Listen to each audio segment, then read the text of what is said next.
Добрый день!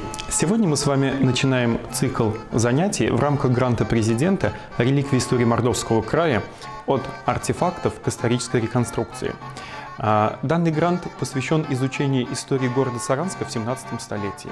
Это очень важная и большая тема, которая открывает начальную страницу истории нашего города. Итак, сегодня мы поговорим о Саранске, Саранской крепости и Саранской засечной черте. Наш город Саранск был основан именно как крепость на границе Московского царства. Вообще, покорение Казанского и Астраханского ханств в середине 16 столетия на самом деле не снизили угрозу набегов с юго-восточных границ русского государства. Именно поэтому начинают строиться так называемые засечные черты. И засечных черт строится достаточно много. Через территорию Мордовского края первая засечная черта прошла в 1578 году. Вы можете видеть на карте через мордовский город Темников на Алатырь и далее на Тетюши. Вот эта засечная черта охраняла границы Московского царства, русского государства вплоть до первой половины практически 17 столетия. И это грандиозное строительство засечных черт было прервано смутным временем. После смерти Ивана Грозного и его сына Феодора, как известно, династия Рюриковичей прервалась. Затем на престол вступил Борис Годунов, затем его сын недолгое время, затем была черта самозванцев, и только в 1613 году на престол государства российского был избран Михаил Федорович Романов. Первые 2 десятилетия понадобились для стабилизации жизни российского государства. И только в 1636 году был издан указ от басурманских безвестных приходов строить новую большую засечную черту на многих и многих верстах. Черта эта получила название Симбирско-Белгородской. То есть начиналась на юге она от Белгорода и тянулась далее к Волге, вплоть до Симбирска, современный город Ульяновск. Черта эта была неоднородной, она управлялась из различных городов. И Саранский участок, Саранская черта была отдельной чертой, хотя и в рамках общей системы укреплений вот этой колоссальной государственной границы. Что же из себя вообще представляла засечная черта? Засечная черта представляла собой сплошную линию укреплений. Там, где укрепление, то есть там, где черта проходила через степную зону, там копался ров, насыпался вал, и на валу строился острог, и через определенное расстояние ставились башни на специальных насыпных площадках пятиугольных, похожие на площадки бастионного типа, которые назывались быки. Там же, где была лесная, лесистая местность, например, как большая часть Мордовского края, там делалась специальная засека. И что она из себя представляла? На высоте человеческого роста дерево подрубалось и падало в сторону степи. И так на несколько метров. Причем оно подрубалось так, что когда падало, оно еще какое-то время жило и продолжало расти. И вот такой завал на протяжении нескольких метров, он создавал непреодолимую преграду для конницы. И вот эти пограничные леса, они назывались заповедными, рубить их было нельзя было их использовать в хозяйственных делах. За засечной чертой существовала специальная дорожка для конных разъездов, потому что дважды в день по указам, по уставам следовало высылать сторожей, чтобы они съезжались на определенных местах и высматривали, не идет ли где-то враг. Вот такое грандиозное строительство было предпринято в конце 1630-х годов. И первой крепостью на Саранской засечной черте был Атимар.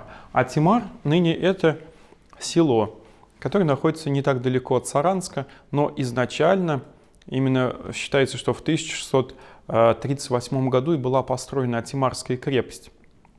И она стала изначально первой, самой главной и самой важной. Крепость была четырехугольной и достаточно большой по площади. Вообще эту крепость был призван строить руководить стройкой засечной чертой бывший темниковский воевода Богдан Матвеевич Хитрово. Богдан Матвеевич Хитрово останется в истории затем как боярин, как руководитель оружейной палаты, то есть который в Москве занимался изготовлением парадной утвари, одежды, оружия, икон для царского двора. Но одна из ступеней его службы была именно здесь, атимарское валовое дело, то есть когда насыпался этот вал, копались рвы. Дело это было большим и сложным. Тогда приходилось сгонять крестьян, брались люди с 5 дворов по человеку, причем они должны были прийти со своим запасом хлебным, да, со своими инструментами, со своими топорами, со своими лопатами, и они должны были, эти крестьяне, как их называли, деловцы, должны делать великого государя валовое дело. Как писали мне: «И были мы, сироты твои крестьяне, от ранней весны до поздней осени на том валовом деле». И, конечно, эта работа была очень тяжелой, но сделана она была в очень-очень короткие сроки. Вообще строительство крепостей и строительство границы в российском государстве можно сравнить с постройкой Великой Китайской стены. Только наши предки делали это очень быстро, очень мобильно, в силу того, что в Москве уже изначально знали, да, в какой местности растут какие деревья. И если переводить на современные меры длины, то для строительства крепостей Саранской засечной черты использовалось стандартное бревно длиной в 6,5 метров. И, конечно же, люди знали, во-первых, какой толщины бревно использовалось, в среднем 30 сантиметров. И сколько бревен нужно было на строительство двухъярусной башни, трехъярусной башни, квадратной башни, шестиугольной башни. И, как правило, все крепости воздвигались за один летний сезон. То есть начинали строить, как только в лесу высохнет, то есть как только можно войти в лес уже по сухому, чтобы вывозить бревна. Это где-то конец апреля. И с конца апреля, с начала мая начинали рубить определенное количество бревен. Собирались срубы, затем срубы вывозились или бревна везлись сразу на место крепости, и там уже из готовых стандартных бревен рубились башни, рубились стены, делались тарасы. Все крепости Атимарско-Саранской засечной черты были построены за один летний сезон. Следующей крепостью на Атимарско-Саранской черте предположительно был Инзерский острог. Инзерский острог располагается ныне в районе города Химаш, недалеко от современной Никольской церкви. Предположительно, точную дату постройки мы не знаем, но предположительно это был 1639 год. Хотя Инзерский острог стоял непосредственно не на самой реке Инзере, Инсар, да, а на реке Тавле. Но видимо, Тавла была речкой слишком незначительной для наименования острога и неизвестной. А Инсар, находящийся достаточно в отдалении, или Инзар, как ее называли, или Инзера, опять-таки, в 17 столетии, находилась не так далеко, поэтому Инзерский острог и был назван по данной реке. Видимо, большие расстояния между крепостями и безлесые участки, именно степные, требовали особого усиления. И в 1641 году было принято решение усилить Атимарско-Саранскую черту и построить еще 2 вспомогательные крепости, которыми стала Саранская крепость, мы видим, и Шишкеевский острог. Обе эти крепости, они рубились предположительно в 1641 году. Шишкеевский острог тоже точной даты неизвестно, но вокруг, конечно, этой даты. То есть, опять-таки, все крепости изначально эти были небольшими. Саранская крепость, точно так же, как и Инсарская или Инзерский острог и Шишкеевские остроги, они, можно сказать, были практически типовыми. Они все были прямоугольными изначально, имели 4 угловых, как правило, квадратных башни. В Саранске 2 верхних угловых башни, правда, были шестиугольными, и имели 2 проездных башни. То есть в каждом из острогов было 6 башен, 4 глухих, как говорили в 17 столетии, и 2 проездных или проезжих, как это писалось в документах 17 века. Были они достаточно небольшими и были рассчитаны на то, чтобы гарнизон мог укрыться в случае набега, ну и как точки, конечно, опоры, точки обороны. Однако, как показал жизненный опыт, невзирая на то, что Атимарская крепость была изначально самой большой, и на нее была ставка, и черта называлась Атимарской, Но спустя уже десятилетия жизнь показала, что дороги проходят вдалеке от Этимара между Инсарским, между Инзерским острогом и между Саранском. Поэтому в 1653 году центр управления засечной чертой переезжает из Атимара в Саранск. То есть Саранск был основан в 1641 году, а уже в 1653 году, да, спустя всего 12 лет, он становится главным городом на засечной черте. И черта называется Саранско-Атимарской, Саранской чертой. Иногда, правда, в документах 17 столетия по старой памяти она еще называется Атимарской, и служилые люди зачастую называются по первоначальному месту верстания записи атимарцами, хотя, конечно, большинство из них жило уже в Саранске. В 1653 году также происходит большое важное событие. Саранская крепость, она расширяется, и ее площадь становится равной практически 55 тысяч квадратных метров. Саранская крепость находилась там, где сейчас находится фонтанный спуск к Пушкинскому парку. Вот она занимала этот склон речки Саранки. И важным новшеством, которое случилось при строительстве, при добавлении так называемой пристройки Саранской крепости, было то, что Кремль перешагнул через речку Саранку. И речка Саранка стала протекать внутри Кремля. Вот на всей Симбирско-Белгородской засечной черте, которая тянулась на многие просто сотни и буквально тысячи километров, вот такое новшество было единственным. Везде обыкновенно река протекала снаружи и служила естественным рвом, естественным препятствием. Но в Саранской крепости, в нижней части города, в так называемых нижних Тарасах, это был дополнительный пожарный водоем.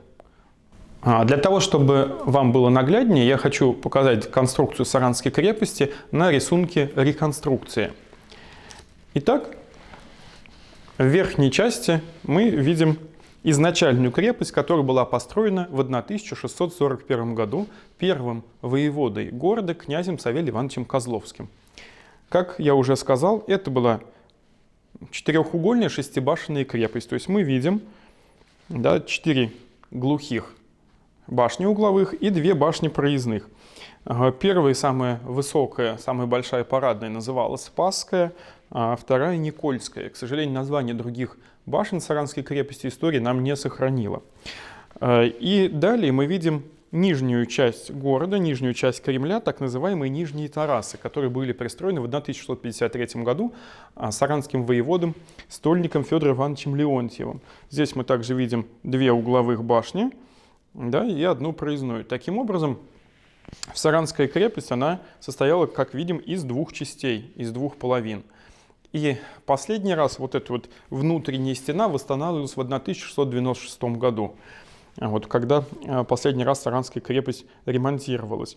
То есть она состояла из 2 половин. И вот общая площадь была примерно 55 тысяч квадратных метров, а протяженность только стен без учета длины стен башен равнялась примерно 1 километру. Такая внушительная крепость, внутри которой, как я уже сказал, протекала речка Саранка, внутри именно, а не снаружи, она выполнила свое важное предназначение, и за 140 лет существования Саранской крепости кочевые народы, нагайцы, будь то, да, или какие-то иные, ни разу не осмелились подойти к ее стенам. И Саранск, как крепость, штурмовался только дважды, 19 сентября и 16 декабря 1670 года во времена Разинского лихолетия. То есть мы смело можем сказать, что Саранская крепость и крепости Саранско-Атимарской засечной черты, конечно, свое предназначение по охране границ российского государства выполнили. Для того, чтобы вам наглядно представить, какой была Саранская крепость в 17 столетии, мы обратимся к картине Владимира Кузьмина, которая так называется «Саранская крепость в 17 столетии». Картина была написана в 1959 году, и невзирая на то, что она показывает нам некий такой романтизированный, да, художественный образ, но тем не менее вот данное полотно создавалось на основании известных к тому времени фактов о Саранской крепости, и она вполне документально являет нам образ русского города 17 века, каким и был, конечно же, Саранск. Итак, теперь обратимся к полотну и внимательно посмотрим. Если там будут какие-то неточности, то я вам, конечно же, укажу. Итак, мы видим Саранскую крепость. И вот эта часть, изначальная верхняя, да, которая была построена в 1641 году. И мы с вами не видим внутренней стены, да, которая очень сильно пострадала во время штурмов города. Вот два штурма 19 сентября и 16 декабря 1670 года. Считается, что данная стена была практически разрушена, и возобновлена она была только в 1696 году. Итак, что же мы можем увидеть? Вот изначальная, самая большая, высокая Спасская башня, конечно, изображена неверно. Во-первых, она изображена четырехгранной, хотя она должна быть шестигранной. Вот. И это мы знаем из документов 17 столетия. Башня была Спасской самой высокой, практически 30 метров. И верх этой башни венчалась особая галерея смотровая, где находились также вестовые колокола, да, на случай обнаружения неприятеля. И верх башни венчал великолепный двуглавый орел. А нижняя Никольская башня, как это и было в 17 столетии, оказалась внутри Кремля. Однако художник нам здесь не изобразил угловую башню, которая должна была находиться вот примерно на этом месте. Да? Не изображена еще одна угловая башня. То есть фактически Кузьмин сделал Кремль шестибашенным, да? И седьмая башня в центре. Хотя мы знаем, что были еще двух башен не хватает. В целом все верно изображено, что речка Саранка протекает внутри Кремля. И здесь мы с вами видим вот такие водяные ворота. Мы не знаем конструкцию водяных ворот, однако художник вот на основании существовавших в других городах и крепостях, ну, видимо, домыслил то, какими они могли быть. Что же мы с вами видим в городе? В городе мы с вами за правильно Никольской проездной башни видим одноглавую церковь. Вот данная одноглавая церковь – это Знаменский собор. Знаменский собор или Знаменская церковь, она была срублена одновременно вместе с Кремлем, потому что, как известно, любая русская крепость, любой русский город, он начинался, конечно же, с храма.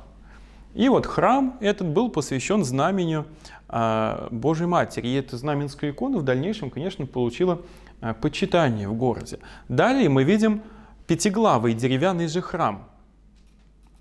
Вот такой пятиглавый деревянный храм – это Спасский собор.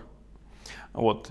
Если собор художник нам изобразил деревянным, значит, мы с вами можем уточнить, в каких годах мы видим Саранск. Да? Потому что с 1685 по 1695 год Спасский собор строился в камне. То есть здесь мы примерно видим Саранск 1670-х, начало 1680-х, потому что нет вот этой внутренней стены, и Спасский собор, он у нас еще деревянный. Почему главным собором стал в 17 веке Спасский? Потому что из вотчины князей Голицыных между 1641 и 1651 годами в город была принесена большая древняя икона, которая была получена князьями Голицынами от государей московских. Точных имен мы не знаем, от кого именно. И вот данную икону в благословение принесли они в свои села Саранского уезда, которые до сих пор сохранились. Это Архангельская Голицыно и Богородицкая Голицыно, ныне Первомайская. Да? И вот из этих-то сел как раз в город и была перенесена икона Всемилостивого Спаса. И уже к 1651 году был возведен Спасский собор. Вот, и икона Всемилостивого Спаса и Спасский собор станут главными в городе вплоть до 1930-х годов, когда после революции большевики разберут и Спасский собор, и икона бесследно пропадет.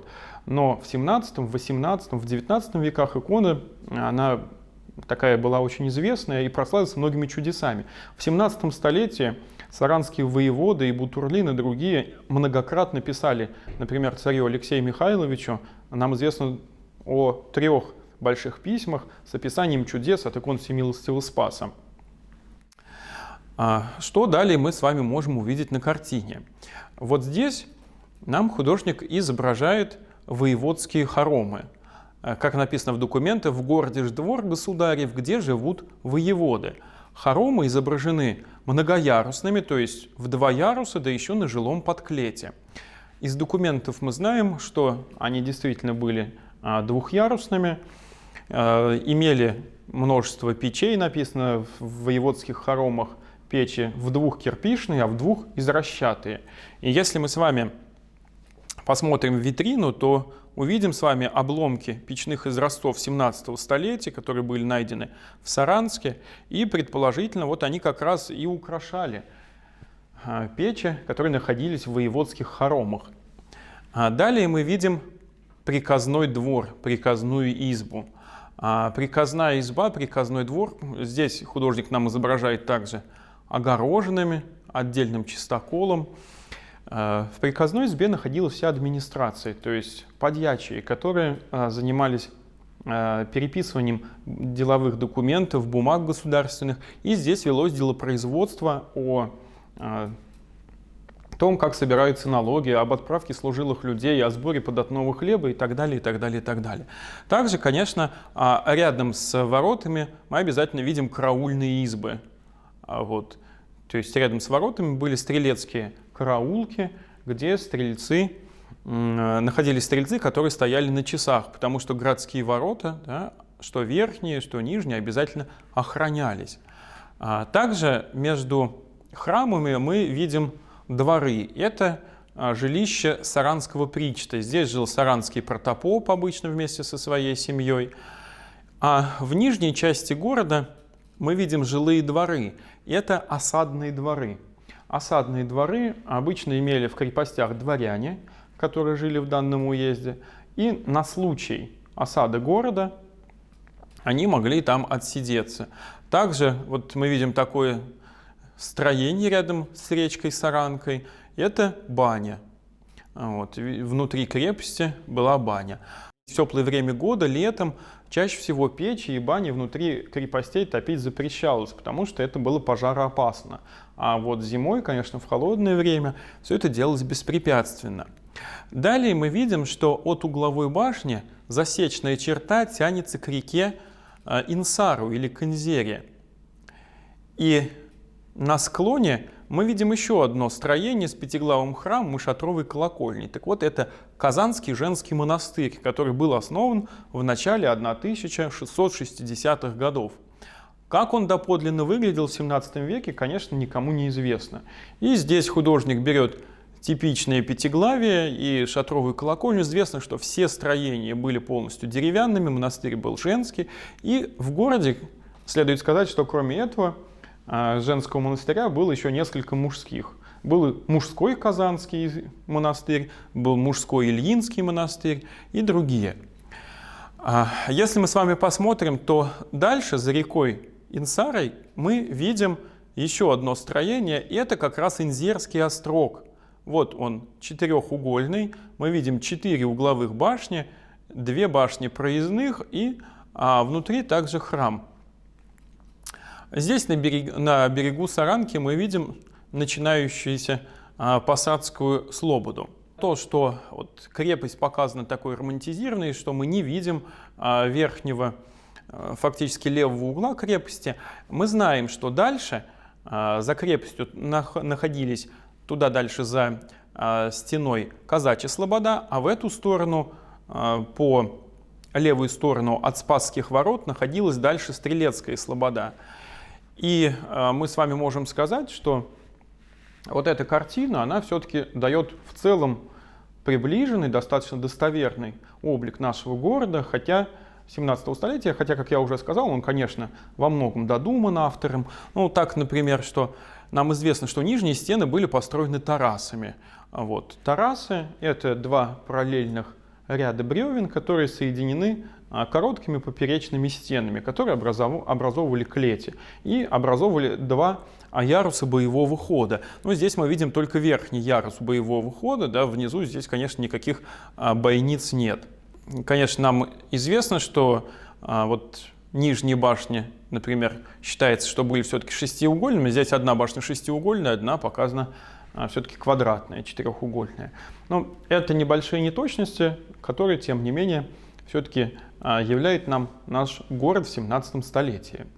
Не так много подлинных артефактов осталось от Саранской крепости, но то, что сохранилось, является, конечно, подлинной жемчужиной коллекции нашего музея. Итак, справа от меня вы можете увидеть великолепнейшего орла с крестом, который некогда украшал шпиль самой главной Спасской башни Саранской крепости. В 17 столетии проездные главные парадные ворота больших городов, центров засечных черт украшали вот такие двоеголовые, как тогда говорили, орлы.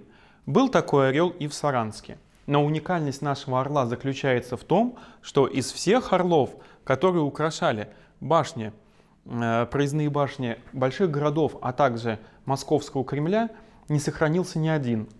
Чудом выжил только орел со Спасской Саранской башни. И тем он ценнее и дороже, как единственный артефакт в своем роде. Итак, когда мы с вами разговаривали о Саранской крепости, я вам уже говорил, что главной башней была Спасская. Свое название она получила по находящемуся рядом Спасскому собору. Спасский собор в 17 столетии не имел колокольни, а на Спасской башне были вестовые колокола. И, как предполагается, Спасская башня в том числе использовалась и как колокольня собора. В 1653 году, как мы уже говорили, центр управления засечной чертой переехал из Атимара в Саранск. И Саранск становится главным городом. Предположительно, тогда же шпиль главной башни и был украшен вот таким замечательным орлом. В городе долгое время существовала легенда, что орла и крест подарил городу Иван Грозный во время походов на Казань. Однако, если мы с вами обратимся к геральдике, то сможем убедиться, что, во-первых, Саранска в 16 столетии еще не было, да, а во-вторых, Иван Грозный никак не мог подарить двуглавого орла такого вида по той простой причине, что в 16 столетии двуглавый орел, как герб государства российского, выглядел несколько иначе. Мы с вами знаем, что орел, как герб российского государства двуглавый, приходит после женитьбы Ивана III на Софье Палеолог, племяннице последнего византийского императора. И с 15 века двуглавый орел становится символом нашего государства. В 16 столетии орел приобретает над каждой головой корону. В конце 16 столетия при царе Федоре Иоанновиче между коронами появляется восьмиконечный крест. В 17 столетии при царе Михаиле Федоровиче появляется и третья корона. И только при царе Алексее Михайловиче крылья орла расправляются, а изначально до этого они были опущены вниз, они расправлены, и в лапах у орла появляется скипетр и держава. И вот первые документы, где орел изображен именно таким, это документы 1653-54 годов.